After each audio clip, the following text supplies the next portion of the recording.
People that can feel other people's energy. This is both a superpower and sometimes a curse on the other side of the spectrum. Because you gain out of survival this amazing ability to tune to everybody else. You know when you walk into a room how people feel about you. You know how the friends in your life feel when you say you don't want to do something. If you were to say no to something to do with a family member or something, there's an expectation there, and you can feel that. And when you feel that, it doesn't even feel like it's their energy. It feels like it's your energy. So what happens is, as this survival mechanism that we had as a kid, what we did when we were younger, normally before 5 years old, is we move the energy from the bottom 3 chakras of the root, sacral, and solar plexus. We move it up into this amazing ability to perceive of what everyone else is thinking and feeling. And then what happens is we start modifying ourselves so that we can then act according to what will get that validation and approval. Is this making sense? So this is the pattern that stems from that of a deeper core of some form of abandonment wound. Feeling abandoned. Feeling like mom or dad physically left and weren't able to meet my needs as a kid. So I first learned about this years ago. I went through a whole phase where my dad, growing up, my dad was a people pleaser, nice guy. He still is. People pleaser, nice guy, where it's like he's very nice, and everyone would say he's such a nice guy, but he would attract people. It's the funny thing sometimes about this people pleaser, nice guy kind of empathic thing is that sometimes they attract narcissists. Any of you empaths ever attracted narcissists? It happens. There's actually something to learn from narcissism, by the way. The thing that a narcissist does that attracts an empath is an empath wants to give themselves, wants to tune themselves, give themselves to then get the validation, the approval, and the safety of something on the external. Then on the other side of the spectrum, you have that of a narcissist who's on the toxic side of feeling in their self. What they do is they will manipulate everyone else around them to get their own needs met. And what happens is then they are actually in a strong sense of self, even though it's toxic. But the empath over here doesn't really even have a strong sense of self. So empaths attract narcissists to learn something from them, to learn how to be in their own sense of self. And the narcissist will constantly test the empath until they get the lesson. And sometimes the lesson is, no more, I'm out. Which can be hard sometimes as an empath. But nonetheless, I look at my dad's situation. My dad, nice guy, people pleaser, good at what he does, fire investigator, very analytical thinker, super nice guy, and confident in his workspace, like very good at what he does, but also kind of like moves his frame according to other people. Then you have the ex-stepmom over here who's controlling, abusive, narcissistic, and just angry. And why did they attract each other? And even to this day, I can see, because they have 2 kids together, which are my sisters, my half-sisters, same dad, different mom, I can tell that the ex-stepmom is constantly testing my dad's boundaries. And I can tell sometimes, I'm trying not to get in there and tell him what to do, but I can tell that the answer for him is actually stand up for himself, stand up for his kids, and understand that as he does that, he learns more than just, because his thing is kind of like, oh, I just don't want to deal with it.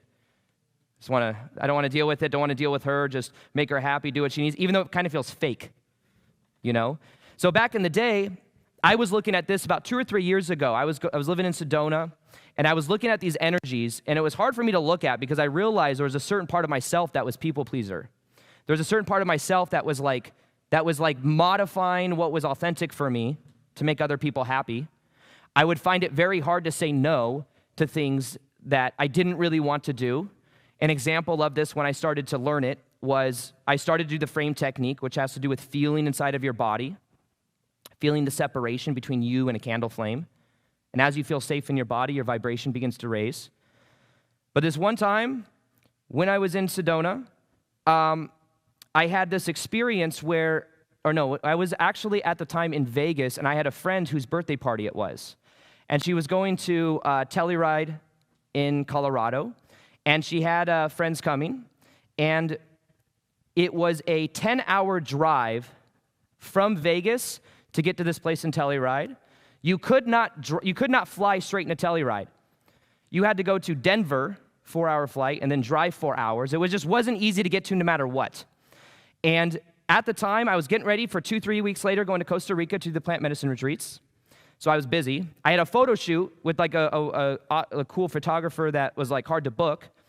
And because I couldn't say no to my friend, because I identified as like a good friend, and I couldn't say no, I ended up in Vegas. I was going back and forth from Vegas to Sedona at the time. Because I couldn't say no, what I ended up doing is buying a car.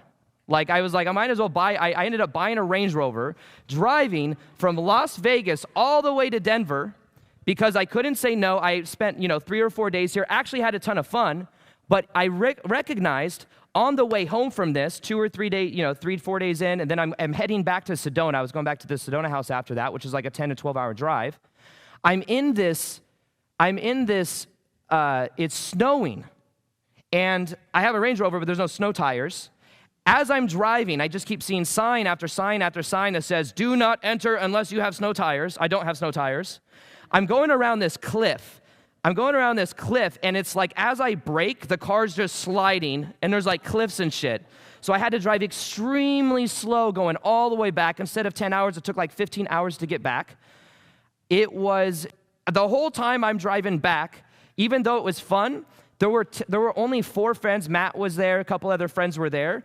Like 15 of the people that were invited didn't come because they're also like entrepreneurs and stuff, and they just didn't have time to take that much time away to go. So it was funny. I was kind of aware of this. I'm like, oh, it's not that the other people were bad friends. They just had businesses or whatever. They didn't have the bandwidth to get there because it was so hard to get to. The whole drive home, I'm thinking about how dangerous this is, how I'm in a car that I spent $50,000 on because I couldn't say no.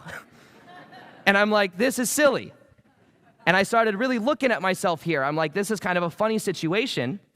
And what ended up happening is I started more so operating from a different paradigm. I started bringing the energy more so inside of my body, and I would ask myself and tune to myself before I would make a decision. And if somebody else had a problem with that, I would be able, through the frame technique of feeling the self versus other, I'd be able to delineate and see that if someone else does have a problem with it, that's their stuff, not something I need to manage to get their approval or validation. If they feel tension because I said no to something I couldn't do, that's not my thing that I have to manage. Tension is not a bad thing. And when I was going through that transformation out of the people pleaser into being grounded within my sense of self, that came with it a whole bunch of lessons of people asking me to do things. That came with like me saying no without giving reasons, like you ever said no to something, you feel like you either have to make up a lie or you have to like kind of like bypass it in some way. Instead of that, I would just say no without needing to have a reason. And a lot of this came when it comes to setting boundaries with me tuning more into my own body and feeling the separation between me and someone else, me and a situation even. So back when I went to that Costa Rica place back in the day that I was mentioning, there was a speaker there. Her name was Dr. Sue Mortar, and she was teaching this interesting concept. And she said, what she did is, and I did this at the last event, she said there was like only 30, 40 of us, and what she said is, everyone in the crowd, send me energy right now. Send me energy right now. Send me energy right now. And as they did, she said that energetically, she like taught energy and like the scientific side of energy. She has like a TED Talk and stuff like that, so it's very interesting from a scientific perspective. Send me energy, send me energy, send me energy. And as people were sending her energy, she's like, I can feel it's like repels. And it would make her like back up. And then what she did is what she would do is she had everyone bring their energy back. Bring your energy back. Bring it inside of your body. Feel the separation between you and the person next to you. Feel the space and separation between you and the stage. And as people did that, she said there's like this magnetic effect to it. You can feel that magnetism because someone's in their own sense of self. Anytime people pleaser, nice guy, whatever those terms are of wanting something from someone else, You're literally projecting your energy out of your body onto someone else and then asking them to have the burden to make you happy. That's why it's unattractive.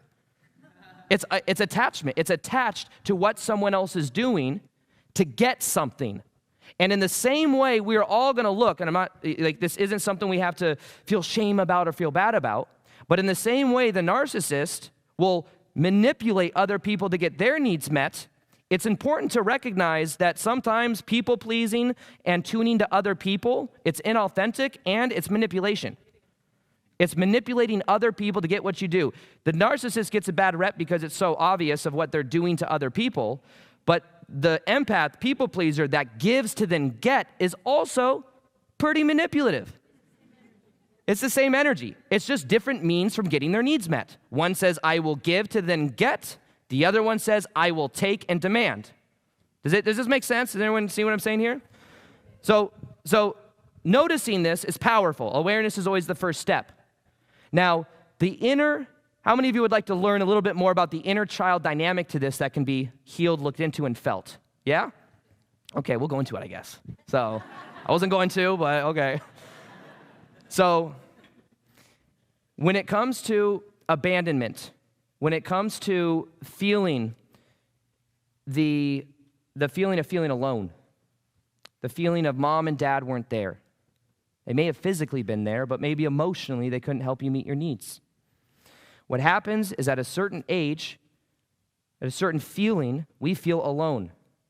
So sometimes you see people that, they might leave the kids crying because if they attend to them, then, they're going to get used to that, which is kind of silly because it's like the nurturing of that is the healing of that. There's a video when I had that session with Mark Woolham, who wrote the book, It Didn't Start With You, who my friend Bridget told me is like an incredible coach. He took 2-3 months to get a session with him.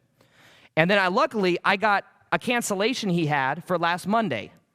So I got in like a month earlier than I was supposed to have the session. And I was hoping that happened because I was hoping I could have the session before this live event because I wanted to share with all of you what I learned. So, yeah, welcome. So Mark Woolham wrote the book, It Didn't Start With You, which is all about how we inherit genetic trauma from family lines prior to us.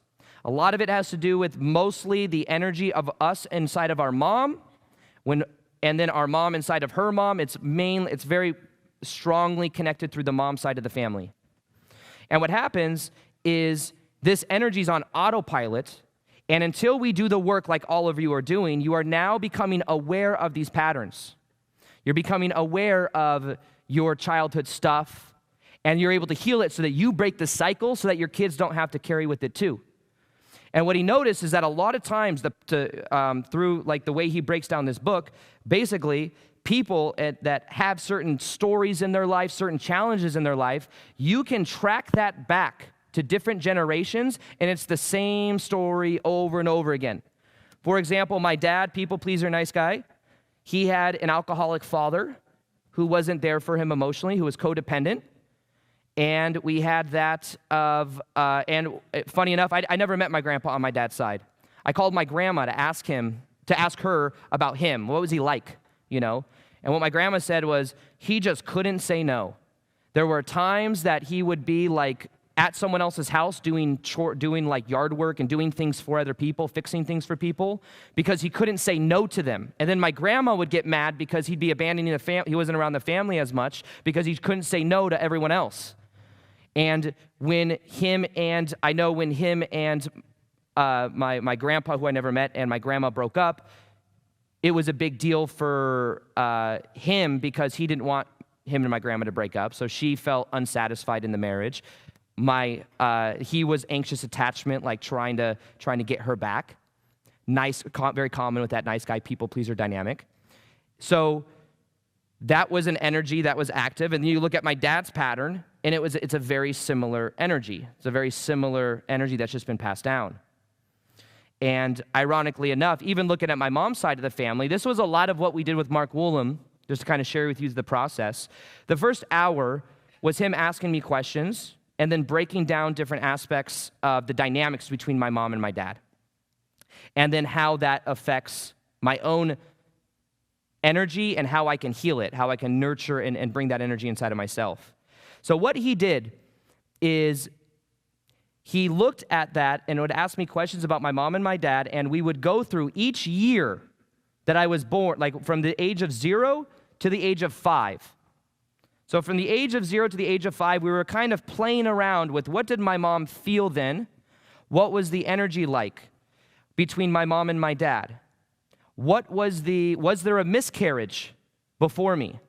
Because I was mentioning this yesterday, if your mom has a miscarriage before you were born, up until the age of when the miscarriage happened, there's this anxiety inside of the mother that's just hoping the baby doesn't die. So think about it. In a year before I was born, there was a miscarriage. And he was like, how far into the trimester was it? I'm not sure. It's something I might ask her. But basically, then the mom that's pregnant with you, if there was a miscarriage before, then feels that fear and anxiety. I'm going to lose the baby. Something bad could happen. And then once, like, let's say it happened at 3 months prior, then after 3 months, then it kind of loosens up. The challenge is that from 0 to 9 months of being pregnant, it sets the imprint of the somatic patterns within the body of the baby, just from being pregnant. And then the first 9 months of the baby being alive also affects the baby in a very powerful way. It's setting the somatic energy of the baby from that point moving forward. And then from there, it stems into that of 0 to 5 years old, which is all he wanted to even talk about. And I told you yesterday, I was like, well, in 7, like the big deal for me, the big thing that happened was my ex-stepmom came into the situation. And my ex-stepmom, it was like obvious that had such a big impact on me. He said, it doesn't even matter. Not that it doesn't matter, but like the main imprint that he wants to work with that will impact you at a core level is from 0 to 5 years old. So from looking at my mom, and I'll kind of share some of the different healing modalities that really helped me, because in his book, what he talks a lot about is looking at your memories that you have of your mom or your dad. And many times we remember the memories that weren't so good. But if we were to really think about it and really ponder and meditate on it, he mentions that there's a way we can actually begin to repattern the past by focusing on positive aspects of our mom or our dad, which I thought was interesting because my experience growing up, my mom did the best that she could. She came out of a lot of trauma. My mom, went through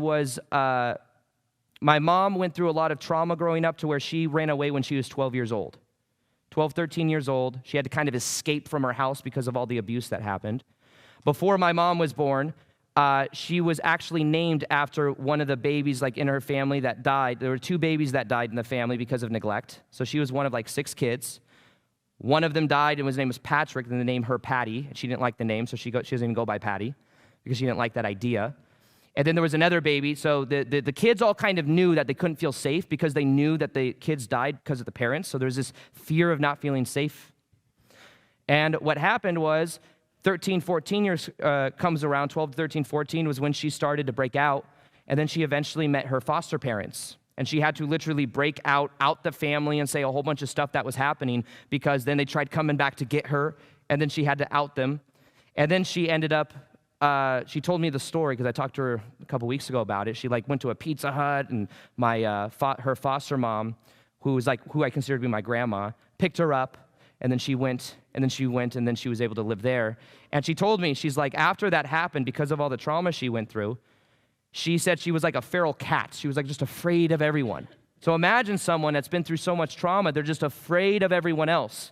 Imagine someone with that trauma that's attracting my dad, and it's like, how does he feel? What do you think their polarity is like? Her being very afraid, him probably wanting more, but feeling like, sure, she's like a feral cat, I wonder how that energy would feel once it has a baby. Probably feels like, oh, I'm worried I'm not going to be a good mom.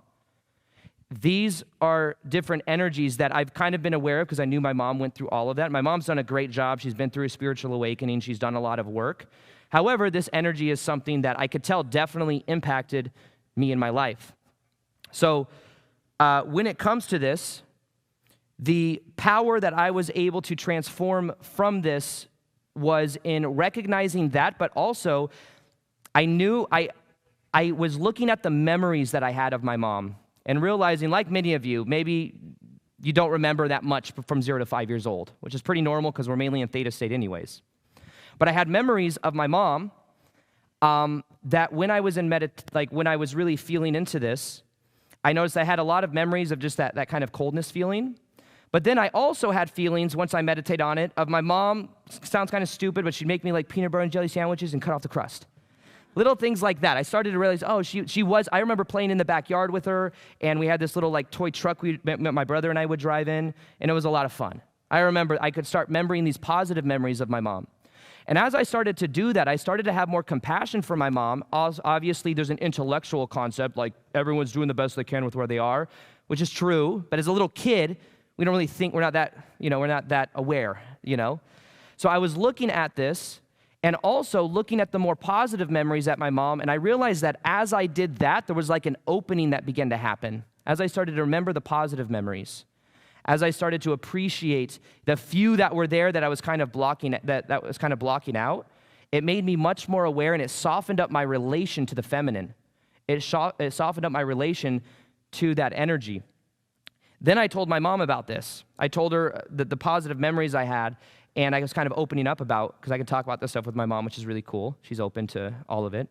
And then she sat with it for a day.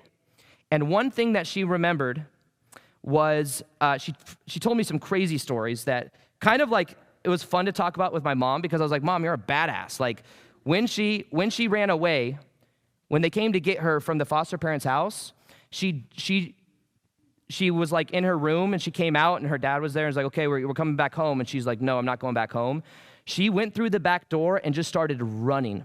She was hopping fences, running, and then she hopped this one fence, and there was this pit bull that was trying to get out of the door of this backyard of this house. And she was then running to the fence, and they thought the dog wanted to go out, which of course it did. And it opened up the door, and that pit bull then attacked my mom, grabbed her by the leg. My mom is jumping over the fence, and the pit bull like fell off of her, but bit her to where there was blood gushing out of her leg. She then gets onto the other side, and she then had a friend somehow that was close by that came to help her, and she spent the night there. And then the next day, she started that process, like separating and individuating from the family system. I was like, Mom, you're a badass. Like, there was like a warrior spirit in her. Maybe it was survival, but like that's pretty. Like the fact she was able to. Some people maybe wouldn't even have that power to like run away. To out of all of her siblings, she was the one that ran away. I started to develop this kind of positive relationship with it, with like looking at the positives in it. So I sat there with my mom and I told her this. She called me the next day and she goes, Aaron, I had a couple memories pop up, even though there weren't that many, because her mom and dad were both alcoholics, and they were very angry people, and there was a lot of abuse. And she goes, well, and she was like one of the youngest out of her whole family. And what she realized is that she had this one memory of her mom, where when she was really young, like 4 or 5 years old, she remembers that for Christmas one year, there was a pink cake that her mom made for Christmas. And that was her positive memory. But she remembered how she felt in that moment for like a little kid. It's like, oh, Mom made us this pink cake. And that was like a positive memory for her. And then she started realizing, and started, not that she like it completely transformed her relationship to the feminine or the mom or anything like that, but she started to kind of like see that maybe there was some level of love there, kind of opened up something inside of her. So after that, she remembered that there was this one time, her and her sisters were living in a trailer with her mom at one point, and what happened was someone came, her mom said, be quiet, because it was like 1 a.m. Some guy came up to like break into the trailer, and her mom got like a cast iron pan, and when the guy tried breaking in, she hit him across the head and knocked him out. Yeah. And my mom said she felt safe. Like even though stuff happened inside of the family, her mom never hit my mom, and also she felt protected, like her mom did that, right? As silly as this all sounds, though, there was like a reframing that was happening. Like a reopening that was happening just from the awareness of this kind of information, that there was some form of positive energy there. So what I did with Mark Woolham is I was looking at this energy, and what we did is we mapped out the first 5 years of when I was alive. And what we looked at was a couple different aspects of this. And we looked at the energy of it, and he would ask me questions. Some of this I didn't have all the information, but you can like intuitively trust your intuition on a lot of this. So 0 years old, when I was born, there was a feeling that my mom felt like I could die. If I was almost miscarried, even being in the womb, it's like something could happen, he could die. So there's this feeling of fear of that, of death. At age 1, what happened is, or that's when she was also age 0 to 1 is like worried that something bad could happen. Age 2, my mom told me that her dad died, even though there was all that trauma. When her dad died, my mom said she lost a whole bunch of weight. She was extremely in her head, and I was 2 years old. Imagine a little baby that's wanting, attention or affection, and there's someone that's just like in their own head. Have any of you, there's this video, I wish we had a projector here because I would love to show this video. Anyone ever heard of the still face experiment? Anyone ever heard of that? So it's a still face baby experiment where what they do is they show this video. Or they show this, it's like from the 90s, but basically what it is it shows the relationship between a mom and the baby, and it's this baby girl. And what happens is the mom is validating the baby. It's like, oh, like encouraging it, responding to it. The baby's pointing. The mom looks over, just like completely like at one with the baby, just regulating and mirroring the baby's emotions. The baby feels seen and safe. And this baby and they just have this beautiful connection. Then what the mom does is the mom turns around, has a still face, and just looks back at the baby with no emotion whatsoever. So what happens is the baby goes through a process where the baby's like, what the fuck is going on? Why is mom not mirroring my emotions? She's not regulating the emotions, the energy with me. Then what the baby does is the baby protests. The baby protests, where it's like, it'll try pointing, and then the mom doesn't point. The baby starts to get anxious, starts to get itchy. It's like, why is mom not mirroring my emotions? Why does she have no expression at all? So what ends up happening is the baby then spine will kind of go crazy, like it literally feels itchy in its own skin without having the mirroring of the mother. So then what happens is the lady looks away again and then comes back and starts mirroring again to heal that energy. So what happens for many of us when it comes to abandonment is what happened is at a certain point, there was some form of still face, some form of abandonment, some form of feeling like there's some form of wall, but there was never the reintroduction of the mother coming back to mirror it again to heal it. But then what we do is if we did not feel soothed, if we did not feel held, if we did not feel nurtured, then we look to the outside and we believe that we need to do something in order to get that because we've let go of believing we are naturally it. This is when we move into our self-worth is based on what we do. Is this making sense? So when a baby is there, a baby is just worthy, the mother is mirroring it, the baby is being validated, nurtured, and soothed. If it's not getting its needs met, it then says, what do I need to do? What do I need to do? Do I need to be more quiet? Do I need to give something to mom? Do I need to regulate mom's emotions? Do I need to help parent, do I need to ease tension in the family? And if I don't do that, then my needs aren't met. I don't feel soothed, I don't feel held, I don't feel nurtured. So the key and the healing to this process is becoming aware of how we within ourselves can feel that nurturing and connect to an energy that is greater than even our own mother. So there is that of an energy within our reality of archetypes. Anyone ever heard of archetypes? The archetype. So even though mom or dad, the masculine energy, because our parents to us represent relationships, and then one will represent masculine energy, one will represent feminine energy, and how we relate to that very much overlays how we relate to everyone else in our life. Does that make sense? So what happens is until we become aware of these energies, until we look at these energies, they stay in autopilot. So 4 years old came around, and that's when my parents they divorced when I was 5. So 4 years old, I imagine they were fighting. 5 years old when the divorce actually happened. And then what he said is, I would go, he's like, how often would you go from your mom's to your dad's house? I'd go to my mom's house for 9 days, and my dad's for 6 because he's a firefighter, and he'd be off for 6 and then work off and on for 9. He said 6 days is way too long for a 5-year-old to be away from their mom. That's what he told me. He's like, that was a thing. I was like, I had no idea. I'm at my dad's house. It was a thing. And because I was away for that long, there was that severance, that disconnection from that has had some form of effect on me. So what we then did, looking at this process, was look at the patterns of what happened from 0 to 5 years old to then draw a few conclusions about what kind of energy may have been spawned from that. What kind of meaning, what kind of energies become familiarized. The feeling of not feeling chosen, of having the energy switch from this to this. It was interesting, even looking at some of the, like the relationship between my mom and my dad, I was able to take the same stories between my mom and my dad and see how in certain relationships in my past were similar stories and the people I would attract. Because we tend to attract people into our life that mirror back those subconscious stories, and those subconscious stories we get from our parents because they feel familiar.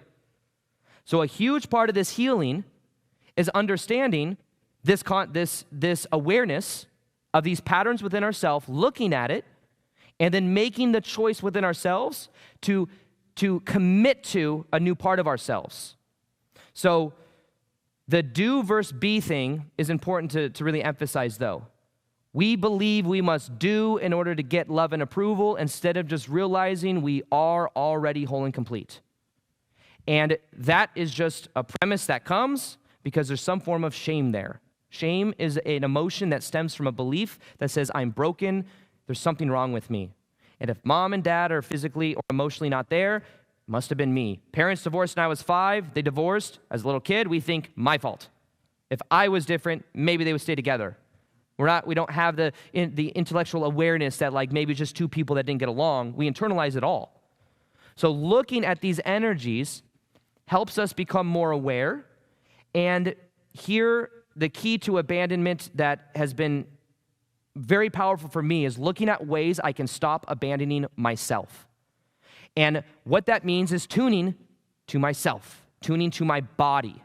So much of it, spirituality, even what we're doing here, is connecting to a group energy field, which is very powerful.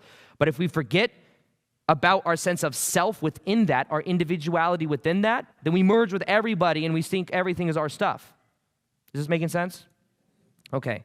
So the power in this whole entire process is in us developing a stronger relationship with our own sense of self and understanding that we can live according to higher values. The most powerful value to live by, if you have an abandonment wound or are an empath, to begin practicing more of, what do you think it is? I talk about it a lot.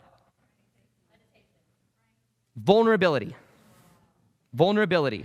Close. You could do meditation with vulnerability, I guess. So, vulnerability. Let's all say it. Vulnerability. One more time. Vulnerability. It's a hard word to say all at once, but hey.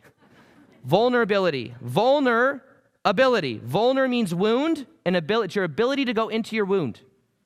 When you have an abandonment wound, you have shame. I'm broken. Something wrong with me. What do we do with that shame when we feel it? Tuck it down and hide it. We do not want people to feel or to notice our shame. This is when we might repress or suppress energies. This is when we'll be fake to other people just to get their validation and approval. And that stems from that belief, that level of shame. Vulnerability shines light, and it takes courage to have vulnerability. But when you have the courage to have vulnerability, you begin opening up your own heart, and you begin shining the light of awareness on the shame, because shame hides in the dark. Shame does not want to be seen. It does not want to be felt. When you open up and you have the courage to accept the shame and to commit to vulnerability. Now, vulnerability, what is that? Vulnerability. It takes vulnerability to express how you really feel. When you did this, it made me feel this way. Sometimes empaths and people pleasers will have trouble expressing their emotions. When you, like saying no to something, takes vulnerability. The vulnerability is avoided because there's a fear of being rejected. What is rejection? Another form of abandonment. To be rejected is like death to somebody that has an abandonment wound. But the thing is the funny thing is, the more you express the real you, not attached to what other people think, even when you believe I could get rejected, it's funny how once you express the real you, and it takes courage to do so, how much people respect you. As I started moving in 2-3 years ago and I was working in this energy, it was a big shift for me because then I started valuing vulnerability over that of other people's approval and validation. So I also realized they couldn't really give me what I thought I wanted. It was like a never-ending thing of searching for it. So I made the commitment to vulnerability. I started being more vulnerable around friends and family. I started being more vulnerable. The times I wanted to shut down and not express something, I would then share it. And as I would do that, I started to feel more free. I noticed, not everything actually went better than I could have even imagined.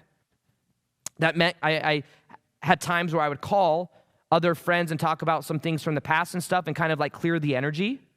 And I could feel just like this new level of depth. And even sometimes if people didn't receive it well, I just felt different about myself. Why? Because it's who I choose to be. I choose to live by vulnerability over searching for people's approval. It takes vulnerability to ask someone out because you could get rejected. It takes vulnerability to express how you feel about your job, to your partner, relationships, your kids. Any area of your life, there are many aspects that we might hold back because we don't want to feel certain emotions, but if we had the vulnerability, we would then go through a massive process of transformation. So everyone write down vulnerability. This is a focus for today. Vulnerability. Everyone right now, bring the energy inside of your body. You remember what I mentioned earlier when I went to Costa Rica and we did that process of feeling the separation? In your pair share, before you do it, I want you to do the frame technique. And here's what you do. All you do, let's all take a deep breath in and out right now. Let it all go. Let's take another deep breath in. Let it all go. Now, the frame technique is done by staring at a specific object. You can stare at the roses right here. So everyone, right now, focus on the roses. Now, taking another deep breath in and out with your eyes focused on the roses. Let it all go. Now, on the in-breath, what you will do is you'll focus on the separation, the space in between you and the roses, and on the in-breath, you're going to focus specifically on the roses themselves. What'll happen is then on the out-breath, what you will do is you will soften your gaze around the roses. You will not change your eyes and look around it. You're just going to soften the gaze around it. But on the in-breath, you focus specifically on the separation between you and your body and the roses, and on the out-breath, you just relax it. That's it. You focus on the in-breath. We're going to do it here in a minute. You focus on the in-breath, on self. The roses represent self, and everything around it represents other. And what we're doing is we're creating a stronger sense of self within our own body. And this is where you bring the energy back to self. You bring the energy back home. So what we're going to do is we're going to, on the in-breath, feel the separation. This is just something you sense. No need to overthink this. Just do it with everybody, and you'll begin to sink into it and begin to feel into it. Something you feel more than something that we need to intellectualize. But what happens is as you do this process, it has a very therapeutic effect on your body, but you start to feel more safe within your own body, and it becomes very powerful for that reason. So, just to recap, we're going to all breathe in and out together. And what you'll do is on the in-breath, you're going to focus on the roses. You're going to feel the separation between you and the roses. And then on the out-breath, you're still going to look at the roses, but you're going to focus on just letting go and softening your gaze around the roses. Does this make sense? And just trust yourself to go through this. This does not need to be more complicated. It's super simple. I have YouTube videos on it if you want more details later. I meet people sometimes in public that recognize me for my videos that tell me this is the thing that changed it all for them. It's like it's underestimated because it's so simple, but it allows you to feel more safe in your body and to delineate what is self versus other. And then it makes it easier to set boundaries because you realize it's not yours to mitigate. So you bring that energy back. So now let's focus on the roses. We're going to take some deep breaths in and out together, and then you're going to breathe at your own rhythm. But what you're going to do is feel the separation on the in-breath, and on the out-breath, relax. All right? So let's take a deep breath into the nose and look at the roses. Let it all go. Now keep breathing, and as you do, focus on the roses. Feel the separation, the space between you and the roses. And on the out-breath, let your gaze, let the peripheral relax.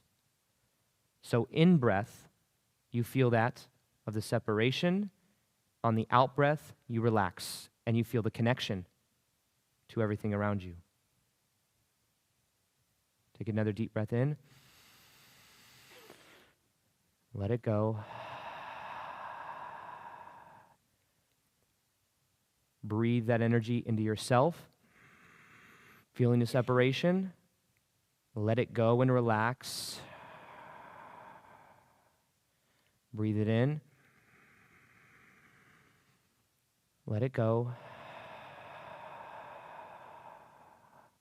Feel the separation on the in-breath. Feel the connection on the out-breath. Feel the separation on the in-breath. Feel the connection on the out-breath and relax. One more. Separation on the in-breath. Connection and relax your peripheral on the out-breath. You can bring your energy back and just relax now. Now that exercise you just did, if you were to do for 10 minutes a day, would have a very powerful effect. And it gets easier the more you do it. But the more you do it, the more you feel in your sense of frame. That's why it's called the frame technique. You feel like you're in your frame. You get to choose what things mean to you. You get to choose to be vulnerable. You get to choose what's your stuff, what's other people's stuff, and what you internalize. And that's where the power really comes in. So you're going to get in your pair share now, and what I'd like you to do for a minute is to do that with the other person. Feel, and as you're looking at them, feel the separation between you and them. Feel the safety in your body. On the out-breath, focus on the peripheral around them, on the connection. But see if you notice. I want you to pay attention. Do you notice a difference between the connection to this person as you do so? Because if someone wants something from you, you'll feel that energy, that they want something. You'll feel them projecting their energy at you to get you to do something. And what happens when someone wants you to do something? It feels controlling and you repel. But if someone brings their energy back, and they're feeling the separation, they're feeling safe inside of their own body, you feel a different level of connection to that, and you feel safe. One of the most powerful meditations I have ever made is a Raise Your Dominant Vibration Permanently meditation. I have seen the comments from this. You can check them out just to see what's possible for you. But doing this meditation for 21 days can have a very powerful effect on your energy. Now, this is a completely free YouTube video that you can check out right here. Listen to it for 21 days and watch how much your life changes. This meditation will change your dominant vibration permanently. Your vibration